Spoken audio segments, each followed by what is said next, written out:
Bonjour à tous, on démarre ce flash en économie où le chantier de réhabilitation du chemin de fer Abidjan-Ouagadougou va démarrer le 15 septembre prochain, soit après 3 longues années d'attente par la Citarail, filiale du groupe Bolloré.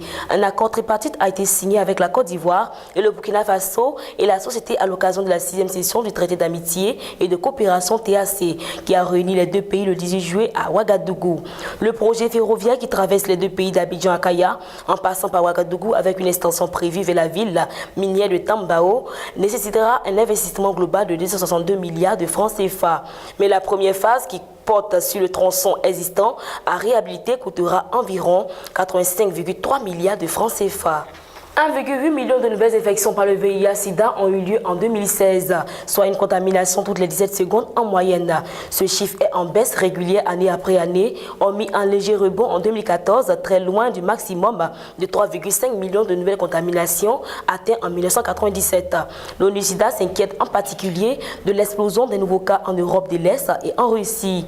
Abidjan accueillera la conférence internationale sur le sida et les IST en Afrique du 4 au 9 décembre 2017. Des individus non identifiés ont attaqué dans la nuit du mercredi 19 juillet 2017 à la base du Centre de coordination des décisions opérationnelles de Côte d'Ivoire, CCDO, et l'école de police de Cocody à Abidjan. Les échanges de tirs entre les assaillants et les forces de l'ordre ont fait une dizaine de blessés, d'autant que cette attaque est intervenue le jour du remaniement ministériel. Le poste de ministre de la Défense a été confié à Ahmed Bakayoko, précédemment en charge de l'intérieur et de la sécurité du pays.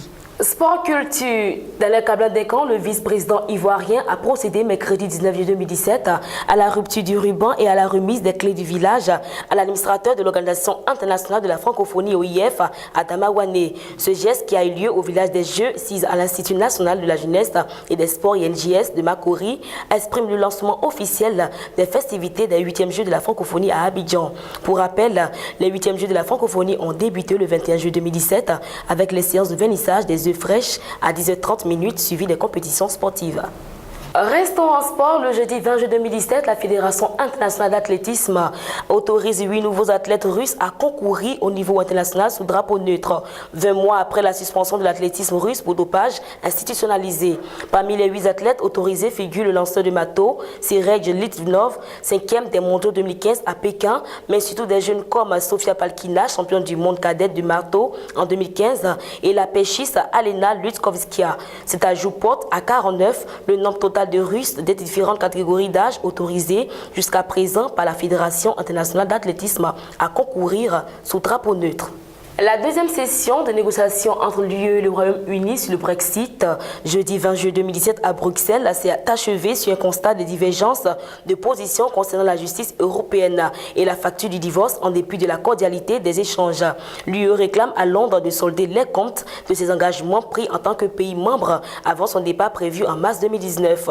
Une facture élevée entre 55 et 100 milliards d'euros, selon les sources au sein de l'UE. Le négociateur en chef européen, Michel Barnier, préfère lui discuter méthodologie avant d'avancer un montant tout en prévenant que toute séparation coûte cher.